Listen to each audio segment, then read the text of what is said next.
Injustice 2 Issue 2 sees Batman's tinkering with Brother Eye interrupted by a proximity alert at his prison. Investigating it, he finds Martha and Jonathan Kent there. Martha wants to see her son and won't even let Batman stand in her way, leaving with Catwoman to go see Clark. Bruce meanwhile talks with Jonathan, who isn't going to see Clark, instead telling Bruce to get in his pickup truck as they are going for a drink. 8 years prior, Bruce attends a party where he meets Selina, who wants a moment alone with him. Bruce is suddenly shot by a sniper, and before passing out, he tells Selina to go after the shooter. Selina gives chase, finding out that the shooter is Deadshot. He manages to escape, however, by electrocuting Selina on the rain-soaked rooftops. At the Daily Planet, Clark learns from Lois that Bruce was shot, so not wasting any time, he races to Gotham. At the Gotham City Hospital, Superman finds Bruce resting up in Dick Grayson's care. Clark is glad to see that his friend is okay as Alfred and Selina arrive. Dick tells Clark that Flash and the rest of the Bat family have secured the streets and buildings around the hospital, and learns that Bruce was receiving death threats over his refugee charity. Of course, he didn't tell anyone about them. The only way he survived the shot was a bulletproof vest, but the shooter was Deadshot, meaning he was able to get the bullet past the vest through under his arm. Superman wants to move Bruce to a secure location and Selina agrees, despite Bruce's protests. Superman has an idea on where to take them, bringing them to the Kent farm in Smallville. Martha and Jonathan welcome Bruce, Selina and Alfred with open arms, getting them settled as Lois runs down leads on who hired Deadshot. Meeting with her contact, whom she has put a wire on, the contact says that he was found out to be informing on his team and he hands over the recorder. Soon 2 men arrive at the diner and Oracle tells Lois to tap her table if she needs assistance. Lois, however, doesn't need any help,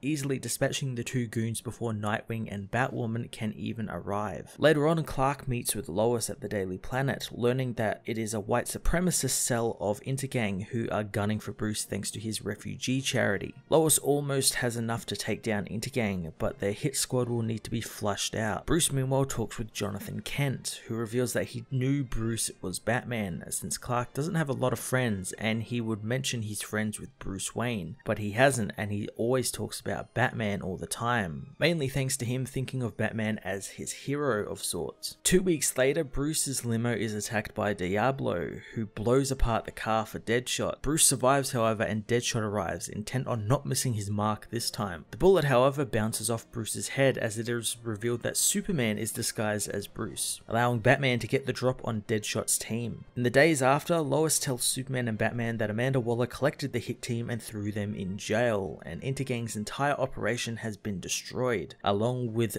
the lives of a couple of shady businessmen and politicians. Batman thanks Clark and Lois for their help, telling them he won't ever forget what they did for him. In the present, Martha goes to see her son, who asks how the world is. She says that the world is getting on fine, and one day when he comes to his senses, he could see it again. Jonathan and Bruce meanwhile arrive at a pub for a drink. Jonathan says that Alfred asks him and Martha to look after Bruce, so if he ever wants an honest conversation, Jonathan will be there to deliver the hard truths for Bruce. Bruce tells him that it's been difficult trying to save the world without overstepping or resorting to what Clark did. Jonathan wants to know if Clark ever came to Bruce after Lois died, and Bruce said he did, but he didn't help since Clark murdered a man in cold blood. Jonathan knows that men should be punished for what they do wrong, and while he doesn't condone what his son did, he knows Bruce holds him to impossible standards, and that Clark is as human as everyone else, and he needed his friend to understand that. Jonathan tells him that he and Clark need to set aside their differences, but Bruce says that justice must be served. Jonathan understands that, but his code keeps him and Clark from working together, and one day the world will need them to work together, and if his code prevents that, then there is no justice in that. Visiting Clark, Batman tells the tyrant that without him the world is now free. Removing his cowl, Bruce says that he's sorry about Lois. Clark wants him to stop, but Bruce says that he should have been better, and that while he can't say for sure if the world is better without Superman, he knows it would have been a finer world if Lois was still part of it. Injustice 2 Annual Issue 2 was a fantastic but bittersweet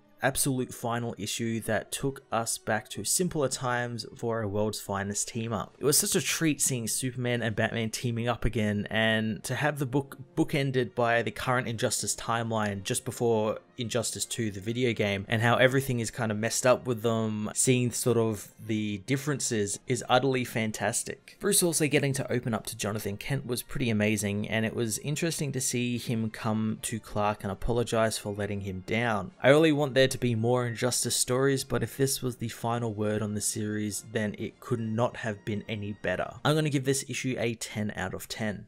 Hey everyone, thanks for watching my newest video. If you enjoyed it, you might also like to check out my other reviews here on my channel. You can also follow me on various social media platforms like Twitter by searching Matt_FOS, or even join the Comic Multiverse Discord server and chat with other comic book fans, including myself and Joel from Cape Joel. Want cheap comics and trades? Head over to the Book Depository with the link in the description to get the cheapest trades and comics around, along with free shipping anywhere in the world. Until next time, this has been Matt of the Fortress of Solitude. Thank you so much for watching.